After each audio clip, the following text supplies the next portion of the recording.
Going actually to pass the microphone to Camila Marambia, who is the founder and curator of Ensayos, and she is going to present the overview of the Venice Agreement. Camila, we listen to you. Hi, thank you. I'm so moved and excited and in awe of our diversity. We truly are a group of lovers, as Barbara said. It's a good way to start a Tuesday morning, looking at the face of lovers and caretakers of peatlands. I'm going to share with you the origins of this Venice Agreement. Some of you know by word of mouth. This is a story that could get told in a number of different ways. So this is my version of the story. And I think as this process evolves, each of you will have your own version of how this Venice Agreement originated in you. So I'm going to share my screen with a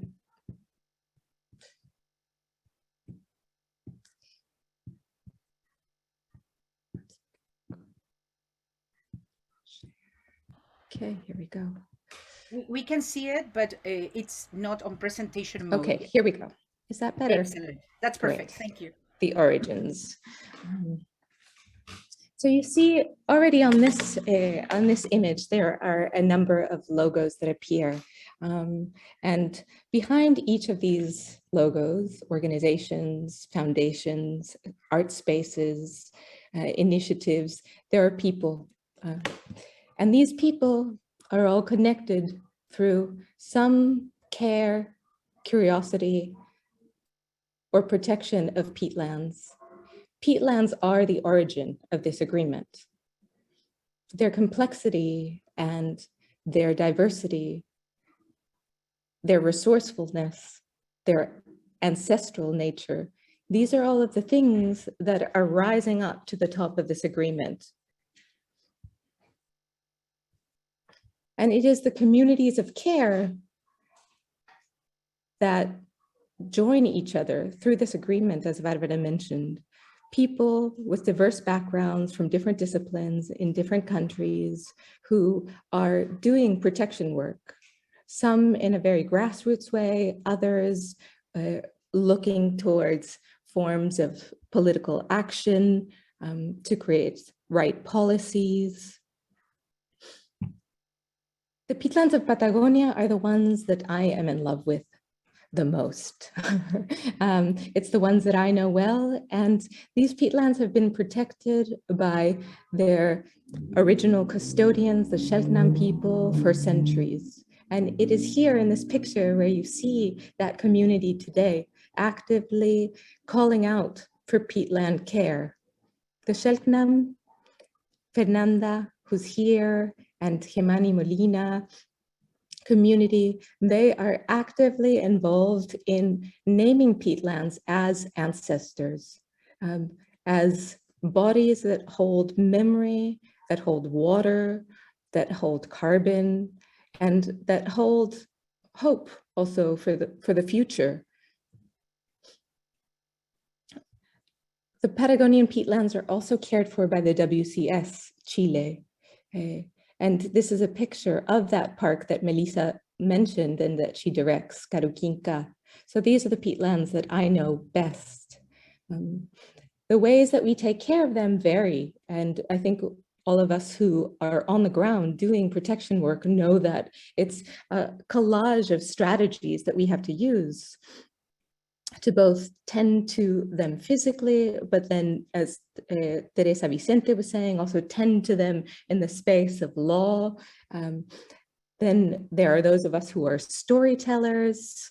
This is a picture of Ensayos, the program that I curate and co-founded with Christy Gass, with Carla Machiavello, who's in that picture, with Caroline Tampere, who's also here, and with the WCS.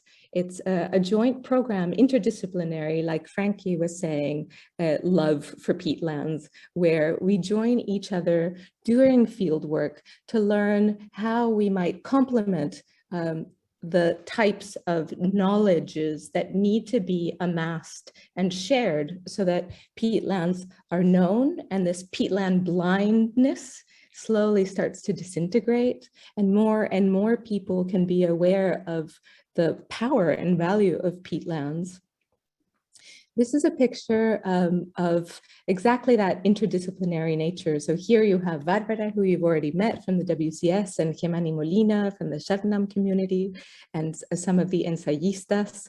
And all of us playfully find ways to generate this peatland curiosity and then peatland protection. So how to go from curiosity and practice of protection to a larger awareness of all of the will that it takes to do peatland work is one of the things that we were discussing in this picture. Obviously, it's something that was happening on Zoom, mid or early pandemic, where a group of us, all of us women, began to imagine a place in the future where we would meet to celebrate peatlands collectively.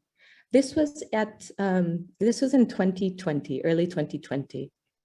In 2021, so roughly a year after that imagining fantastical project, something very concrete happened. And this was the seminar of Turberas de Patagonia. This was an online seminar organized by the WCS and by the Ministry of Environment in Chile, with the support of a number of organizations, amongst them the Greifswald Meyer Center and the Manfred Hermans Stiftung, who also co-ideated this proposal, which was to understand that the Patagonian peatlands that are both on Chilean and Argentinian side. So the strategies and the ways in which we can care for peatlands needs to do away with this nationhood ownership of peatlands.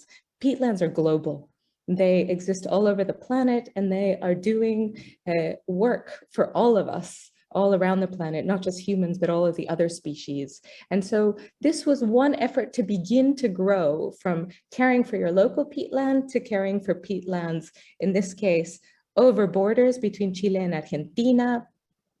And so this seminar, over 2 days, a year ago, was on Global Peatland Day. And those of us who will go to Venice and those who will meet remotely to feed into the Venice Agreement, will be meeting a year after that. So this is definitely a starting point, an originating point in looking for these strategies and technologies of agreeing across our differences to care for peatlands.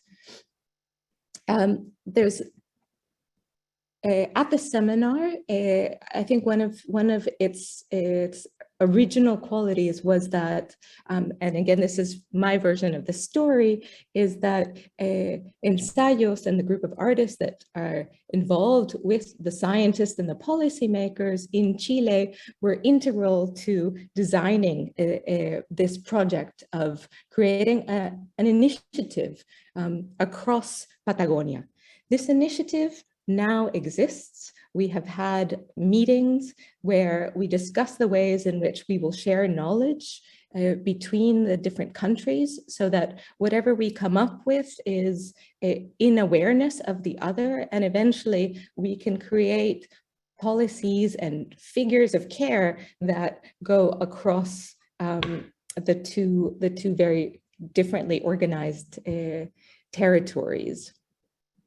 And in this, of course, there is language, and how language operates to create and to dissolve these boundaries that need to be dissolved, and that peatlands are constantly teaching us in their turbid ways.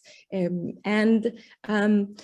with Ensayos, we began to generate playful language. We asked all of the people who participated in the seminar to help us come up with peatland slogans in their different languages. And among them, one of them was Turvatol. And Turvatol is a hybrid of Shelknam language and Spanish, turva and tol. Tol is heart, so the heart of peatlands.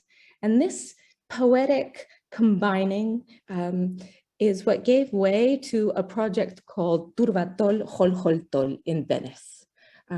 It was a proposal to represent Chile at the Venice Biennale that was selected by the Ministry of Arts and Culture in Chile, where a diverse group of artists, scientists, Shelknam people and practitioners also of peatland care cooperated to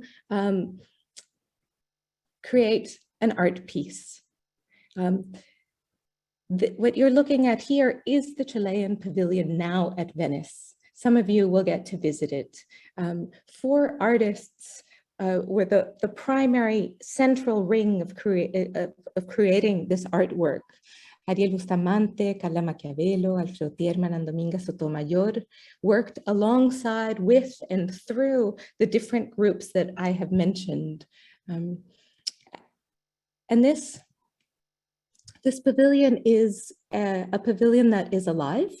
And it has, as you see here, a moss carpet. And this is a laboratory for understanding how we need to create very original and diverse devices for conservation of peatlands and protection. And it's a collaboration with the Greifswald Meyer Center and a number of their scientists who have generously and methodically been teaching and training and imagining ways in which from Germany to Patagonia, we need to meet each other halfway in terms of how we understand peatlands, how we use them, how it's necessary for things to happen on different parts of the planet so that peatlands all around the world are conserved, such as creating experiments with moss carpets so that peatland extraction in Patagonia can cease to occur at a level in which we supply peatlands to Europe.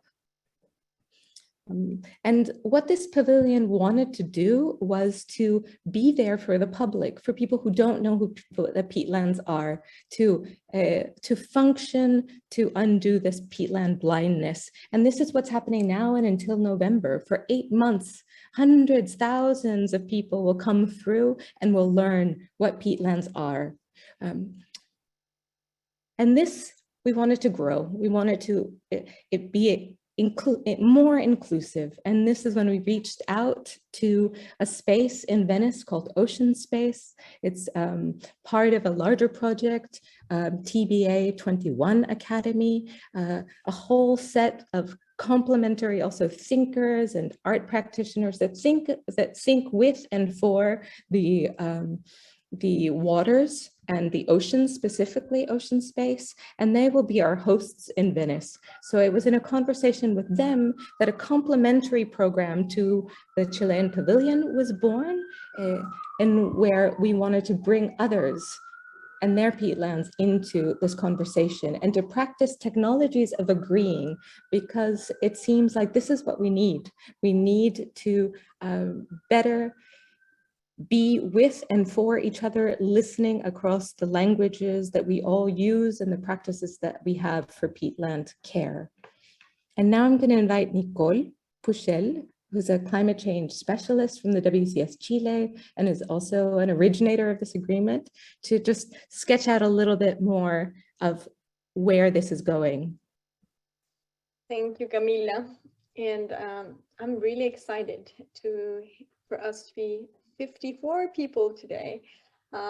So thank you everyone for joining. And now that you know a bit more and understand better how this idea generated and why we're here, I want to get you through for you to understand a bit better on what is going to happen in the Venice Agreement, and especially how each one of us can be a part of it. So we constructed a timeline, and of course you can see the details here, so I'm going to split it in 3. But before that, this is a global agreement, right? And it's the basis of it is celebrating local protection of peatlands.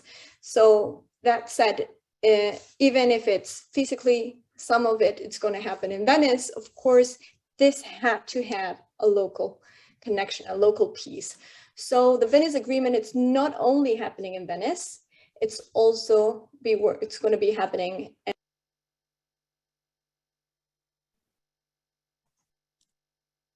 Nicole, no te Nicole, you were escuchar. muted. Yes. You Nico, you need to Is it unmute. there? yeah. Is it working? Now. 1 second. Better there? Yeah, we heard you. This isn't only going to happen in Venice. Okay. So this is going to happen. A piece of it is going to happen in Venice, but the other part is going to happen locally through on-the-ground workshops. You have read a little bit of these on the emails we send you, but we're going to have Anto and Camila sharing more details. But before that, we constructed a timeline to we're here May 24th. Thank you again for joining. And we have several things and groups of people working behind these. So there's an editorial committee who is going to be in charge of coming up with the final version of this agreement for us to sign. And they have been already working on the introduction section. So which lays the background and states what Camila was mentioning, how we got to this space. So that's something that's going to be it's happening now, and it's going to be happening up to May 31st. Tomorrow, May 25th, very important, because we will be sending what we've called the kits, the workshop kits, for every on-the-ground workshop that is going to be made. So if you decide to make an underground workshop, and Anto is going to tell you a bit more about it, we're going to be sending you all the information you need for you to conduct it. And that includes an agenda and several information that it's going to be super easy. So I'm sure that Anto, if you're still thinking about it, Anto will make sure you get so excited that you won't want to miss that opportunity. And what we expect is for May 31st, for each one of the on-the-ground workshops to be conducted, and they have a deadline for us to get all your inputs, and that's at 4 o'clock in the afternoon, that's Eastern time. All the information coming from local workshops will be gathered and will be processed. If you can give me the next one, please. Yes. Okay, so we'll be systematizing all the information for that information to be able to actually feed the agreement. And then the last part of the workshops is going to be the workshop in Venice. So again, it's not that Venice is only the center of it, it's just Venice is one extra workshop. And that's why it's so important for you to participate in your local workshops. So we're going to be drafting the best practices and needs sections of this agreement, and to end up having a full proposal and being able to do the last review, and that is going to happen in Venice, and have the masterpiece of the Venice Agreement for people to sign in Venice on June 2nd at 8 o'clock at night. So that's the only first step. So people are going to be signing it for the first time in Venice, but we expect each one of you to sign the last version of your agreements through the internet. We're going to be sending you, of course, the details and all the links for you to do it. And after that, the actual physic agreement will be ready for printing. And we will have an amazing product that, as Camila was saying, it's not only the theoretical part of it, but it's also a piece of art. So all of these will be sharing with you. So please keep in touch, and we'll definitely be after each one of you. So this is a creative process, and in these kits you will be enticed, like Nicole was saying, to creatively write, to creatively generate a way that we in Venice, and as part of the editorial committee that I'm on, will really be able to hold and be held by your ideas, practices, and experiences.